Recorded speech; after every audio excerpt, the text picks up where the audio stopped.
And you're very welcome back to Northwest Today. We're joined in studio by Gabriel McSharry, medical herbalist and nutritionist. Good morning, Gabriel. Morning, Margaret. Now, just before we get into the questions from our listeners, and of course you can send them in to us to 0833 500 530. Call us at 0818 365 500. A little bit of confusion out there about St. Johns Wort. Is it available or not available? What is the situation with it? It's not available over the counter. It used to be, but in, I think it's 2000 or 2002, it became scheduled or banned from over the counter sales due to possible interactions with a small category of pharmaceutical drugs. So it's now not available over the counter, but my Medical Herbalist Association at the time brought the argument to the government that they've been using it for up to 50 years, and it's been used in the country for over 100 years, and so we have a dispensation, and medical herbalists can prescribe it. So I use it on a regular basis, and if used correctly, a very safe herb, a very effective herb, and a very powerful herb to have in the dispensary. But when you say if used safely, is there something with, is it like a drug or something, or is it, can it make you high? Or the impression we were getting from some of our listeners this morning was that it was like a mild drug. No, well, like all herbs are medicines, and if they've the power to heal, they've the power to harm, that's a rule of thumb. But no, the issue with St. Johns Wort is the way it's metabolised by the liver. So quite commonly, a lot of medication and herbs, they go to the liver, they get broken down into different forms. Maybe the chemicals change, and they're called metabolites. Now, how the liver does that, it uses certain enzymes to break down the drug or the herb. Now, with St. Johns Wort, it speeds up that process. So if, just say, for instance, you were taking a drug and it used a certain enzyme system in the liver to break it down, and you were also taking St. Johns Wort, then effectively the dose of that drug will be reduced because the enzymes are speeded up, so you break down the medication faster. Now, where does this become a problem? It becomes a problem in people who've had an organ transplant. We'll say the most extreme case, they need to, say someone had a kidney transplant or a heart transplant, they need to take immunosuppressive drugs for the rest of their life, because if their immune system recognises the donor organ or the foreign organ as a foreign body, it'll attack it. Okay. And that's what happens. So they suppress their immune system with medication, and obviously if you're taking St. Johns Wort along with your immunosuppressive drugs, it can lower the dose, and therefore if it lowers the dose and the dose doesn't become effective, well then the immune system can activate and attack the foreign organ. Now that's happened in the past, rarely, but that's the most extreme case. So there's a few other drugs that it shouldn't be taken with, because obviously if someone's on a drug to stabilise a certain biofunction or process, and you're taking something that might reduce the dose of that, then that's not good. Now the thing is, grapefruit can do the same thing. Grapefruit, really? So, but I mean, it's commonly known for that small category of drugs. The doctor will say, avoid eating grapefruit while you're on this medication. While you're on this particular one, okay. Again, grapefruit, it just speeds up that enzyme process in the liver. So that's it. It's quite complex, but it only relates to a small category of pharmaceuticals, and so that's what I mean when prescribed safely, as I do on a weekly basis. It's a very effective herb. When it became banned from over-the-counter sales, it was estimated 75,000 people in Ireland were taking it at the time. So really great herb, good for anxiety, good for insomnia. Now that's the traditional use, anxiety and insomnia, but more recently it became popular as an antidepressant. So it's shown in clinical trials to be equally as effective as Prozac. Now, Prozac is the most commonly prescribed antidepressant medication in the world. And so if you have a herb or a natural medicine that is equally effective, and it doesn't have the same side effects as Prozac, then that'd be people's natural choice. So it's a very effective herb, and as I say, it's safe when used in the right context. So if anyone wants to continue using it and we're using it before then, by all means give me a ring and we can have a consultation and I can prescribe it for them. Okay. All right, now let's get down to some of the questions from today, and indeed some quick fire ones before we do our piece on menopause. Thinning hair, anything one can take to help?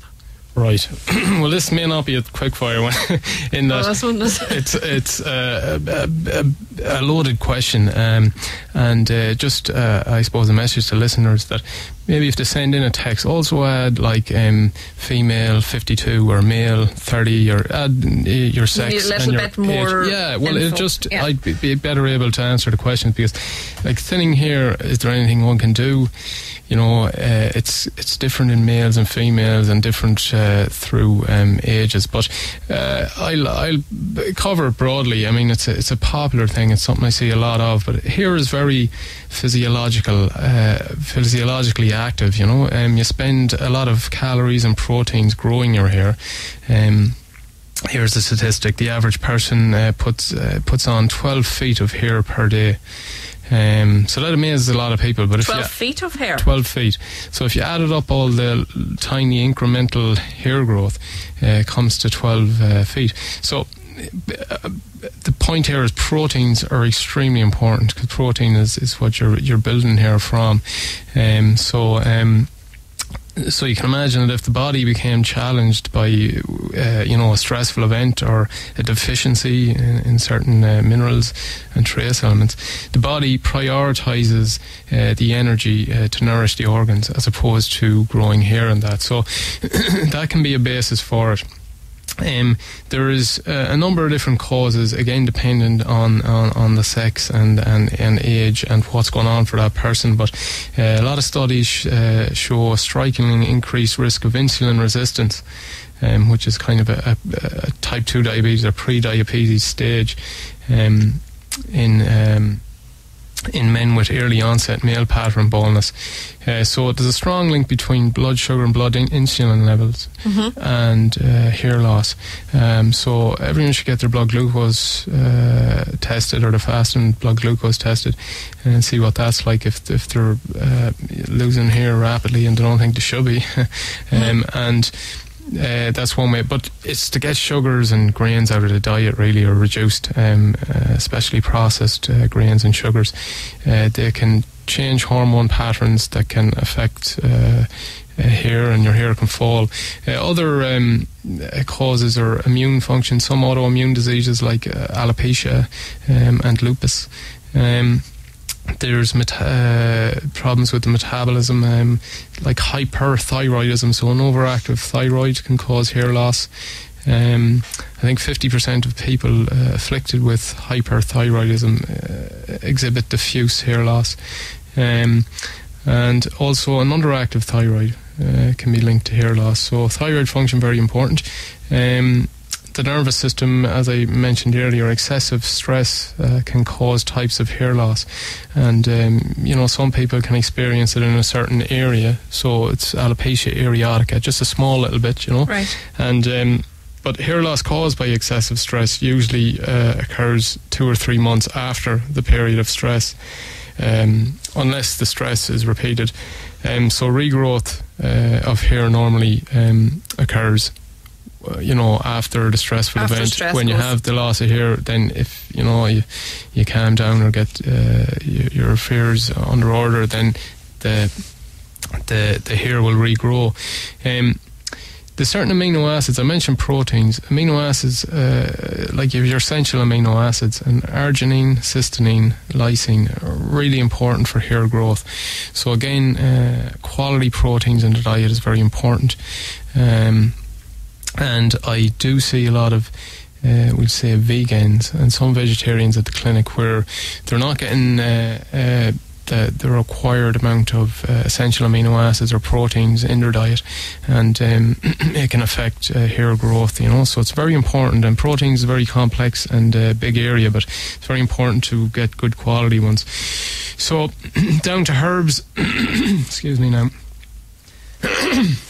What good herbs are good for hair? Well, ginkgo biloba is one that increases circulation to the head, and sometimes a good circulation brings nourishment in the blood to the area and to the follicles, so that's important. There's some research on people who got a head massage regularly improved hair growth, but it's conflicting. There's research to say that it makes no difference. It makes no difference. Horsetail is another one that promotes hair growth because of the silicon content. So again, that's a herb as well? That's a herb, yeah. Horsetail. So there's trace elements, and minerals and trace elements are very important in hair growth, and a good quality unrefined sea salt is good here as well, because it has all these minerals and trace elements in really small amounts, and deficiency of that can affect hair growth. Gucci cola is another herb. Hops stimulate hair growth. Parsley has a reputation to prevent hair loss. It's a folklore one. Rosemary oil massaged into the scalp may help. There's one herb though that I always use in this situation generally, especially when there's hormones involved, is saw palmetto or Serenoa repens, and it's a berry from America, and it retards further hair loss in a person affected with male pattern baldness.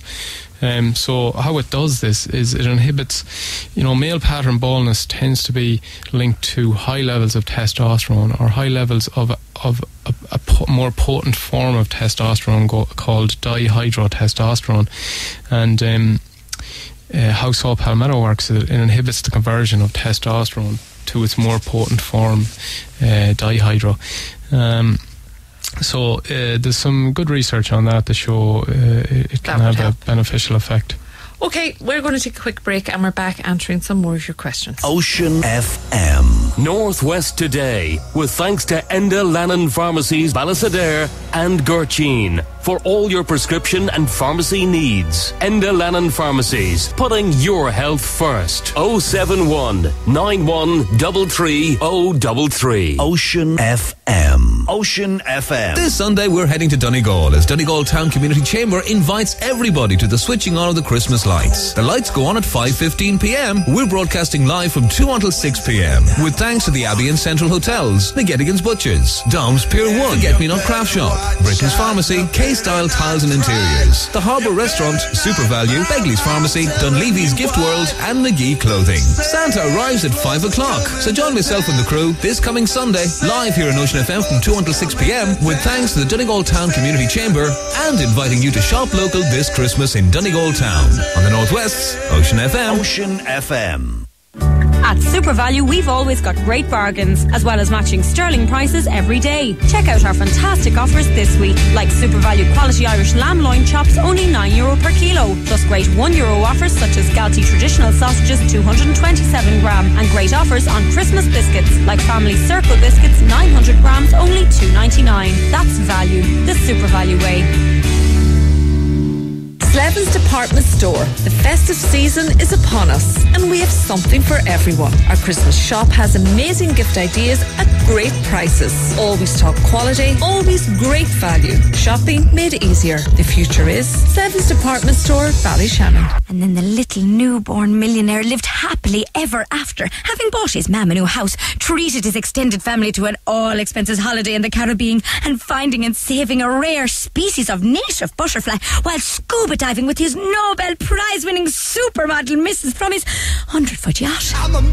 It's our biggest ever, with a bonus draw on November 30th where 10 lucky ticket holders will win €10,000 each. It pays to get your ticket early. Christmas Millionaire Raffle from the National Lottery. Play and learn creche and Montessori with Pet Farm, Collery, County Sligo. Quality childcare with a difference. Book now for January 2010. 9140413. Green Christmas Crafts Fair at the Organic Centre Ross-Inver, County Leitrim this Sunday from 11 a.m. until 5 p.m. featuring local crafts and organic foods. Also available gift vouchers for the Organic Centre courses from the new 2010 programme. Visitors on the day will receive a free copy of the Organic Guide. For further details, check out theorganiccentre.ie. KG Construction Supplies, Custom House, Lower Quay Street, Sligo. The county's only stockist of Berg pedal go-karts, outdoor toys for children. Drop in for a visit. KG Construction Supplies, Custom House, Lower Quay Street, Sligo. Christmas Club now open. 071 9170 444. Nearn Blinds have started a scrappage deal. A blind shop with a scrappage deal? Trade in your old blinds and get new blinds at a fraction of the cost. That's great news. Blinds for Christmas at cheapest prices ever. Nearn Blinds, Conley Street, Sligo and Abbey Street, Ballina. Great deals and pre-Christmas delivery. 07191 42673. Having difficulty hearing? Call Sligo, HAC,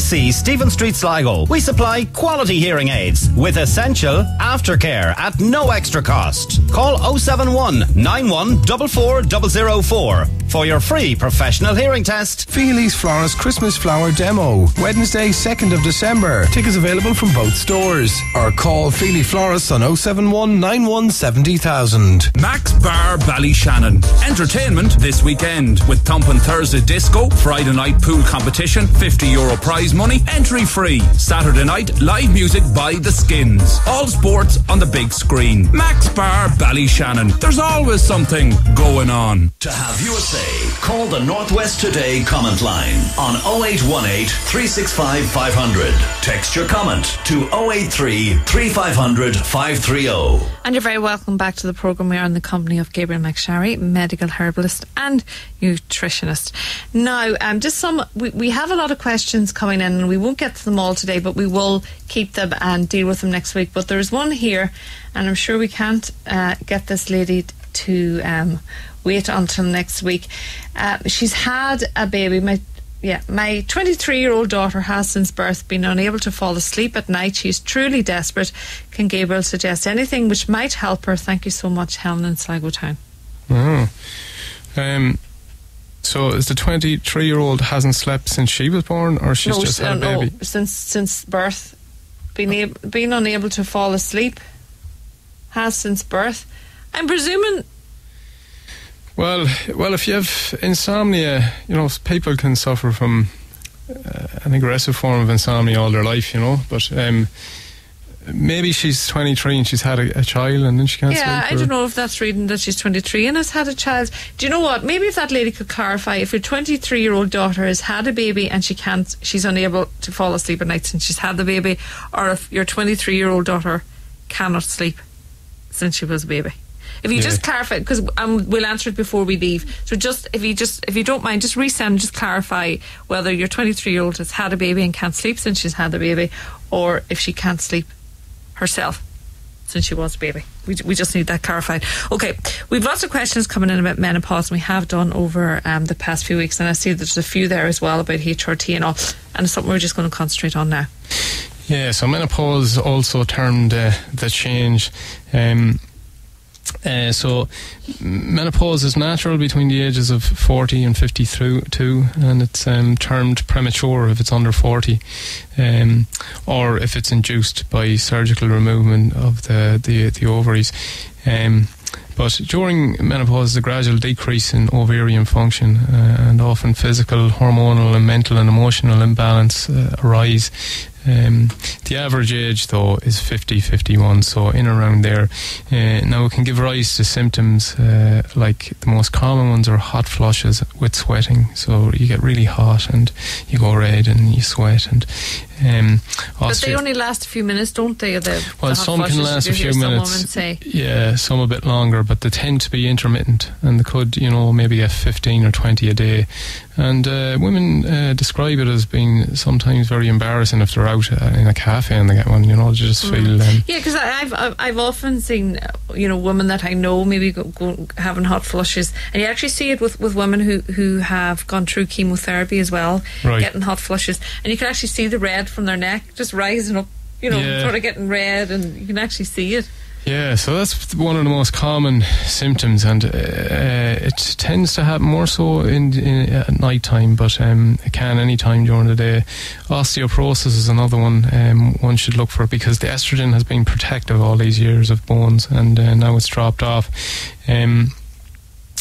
Nervousness and irritability, depression and insomnia, and urinary frequency and burning. So they're all the most common ones.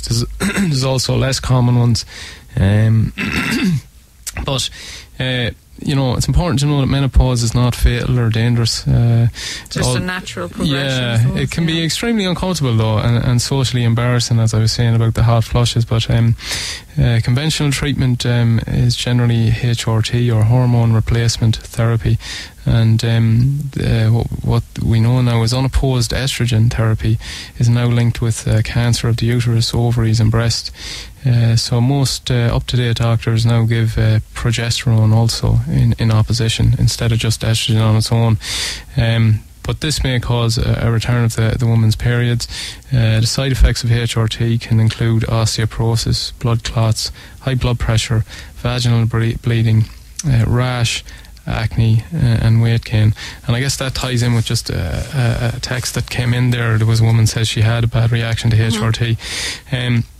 But as I say, it's important for women to be reassured that menopause is not a disease and that needs to be treated as such, but normal and healthy time of change in a woman's body. So, but Gilbert, why do women go on HRT? I mean, can a woman go through the menopause and not have HRT? I mean, when you think of women years and years and years ago, when it was practically unheard of, they went through it. And I mean, they're no different from women nowadays. They obviously had the hot flushes and all the rest of it, but they didn't get HRT. Exactly. Some women can be asymptomatic through menopause, so there's no symptoms whatsoever except for the menses cessation.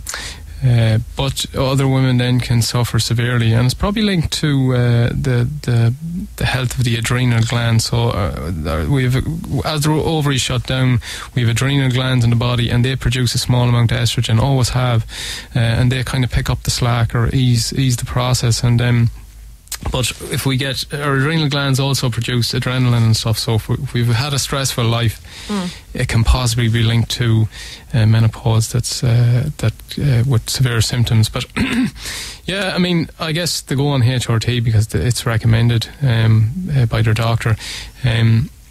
Up till I think about 7 years ago, there was a lot more women on HRT than there is today, because quite a big study came out to show that it was linked to a lot of side effects, so a lot of women stopped it, But what they did years ago, before hormones and pharmaceutical drugs, they took herbs, I guess, or just went with it. Yeah, my guess would be the symptoms weren't as severe as they are today, because there's a lot more stress and a lot more confounding factors today. Diet is a lot worse. It's shown actually that a woman that has a little bit extra weight, not grossly overweight or obese now, with a little bit extra weight, tends to sail through menopause a lot easier. So generally the more petite, thin women can have a tougher time through menopause. So that's quite clear in the research. So, and when we look into that further, how that works is that adipose tissue, or fat, was always seen as stored energy, but now we know that it's actually part of the endocrine system, or the hormonal system. So fat actually produces estrogen. So that little bit of padding going through menopause can be beneficial. However, obviously there's a flip side to that observation, is that people who are obese, men and women, will overproduce estrogen, which will have negative health effects on their health, and can be linked to cancer and stuff. The natural, I guess, approach to the symptoms of menopause, there's some good herbs that work great in treating all of the symptoms. Black cohosh is probably the most common one. There's some good research on that, and it's highly effective at relieving hot flushes or profuse perspiration, depressive mood, prolapse, headache and ringing in the ears, and generally the effects are noted after about 6 to 8 weeks of taking it. Continued use, maybe over 6 months, needs to be monitored though. Black cohosh can work great on its own, or can be added to a formula with other beneficial herbs such as wild yam, which contains phytoprogesterones, so progesterone like natural plant chemicals. So that's shown to be very beneficial around the menopausal time. Glycyrrhiza, another one, which contains phytoestrogens, so estrogen-like natural plant chemicals. So we've these things in natural herbs and plants that kind of mimic the hormones, and they can be beneficial around this time. Glycyrrhiza also contains steroidal estrogenic saponins. Dawn Quai is another hormonal tonic, and it also is a painkiller. And salvia is another herb, which is this is officinalis, which is very good at eliminating hot sweats, cold sweats, hot flushes, regulates hormonal changes, and eases irritation. St. Johns Wort that I mentioned earlier on is great for the anxiety side of menopause, and the depressive component. So that's the herbs. There's also herbs for the less common symptoms like skin problems, vaginal dryness, and loss of elasticity, osteoporosis, cardiovascular support. Diet is important too, Margaret. If one's experiencing hot flushes, they should really stay away from hot sauces and spicy foods and hot drinks, because they'll exacerbate it. Especially caffeine high beverages like coffee or alcohol should be reduced. Reduce sugar intake. I mentioned before phytoestrogens. You can get them from foods. In my opinion, the best source of them are your fresh culinary herbs, and that's like sage, coriander, basil, rosemary and parsley. I'd avoid soy products except for traditional ones like tempeh and natto and traditional soy sauces. And a good quality cod liver oil supplement is beneficial around menopause too. So there is plenty out there. Okay, now I'm going to let you go now because we have another interview to do, but this lady, her daughter is single with no baby in sight, and no, our programme isn't baby related. She said in the text we're taking any questions, but this particular girl, the 23-year-old, has been walking the floor during the night, pulling her hair out all her life. Any help for her would be great. Maybe someone that you need to talk to in more detail. Would it be that? Yeah, because that's a complex case. It'd be kind of an aggressive form of insomnia, I think. For many years. All right, and for her to contact you, your number for anyone who wants to contact you is? Yeah, you can call me on 07191 22832. 22832. And thanks to everyone who sent us in questions. Again, we'll be passing them on to Gabriel, and we'll include them in next week's programme. So for that particular lady, because it does seem to be very complex and something that's really getting to your daughter, if you contact Gabriel direct, and that's probably the better way to do that. Okay, we're back after this break, and thanks, Gabriel, and of course you're back with us again on next Wednesday morning. Yeah. Ocean FM.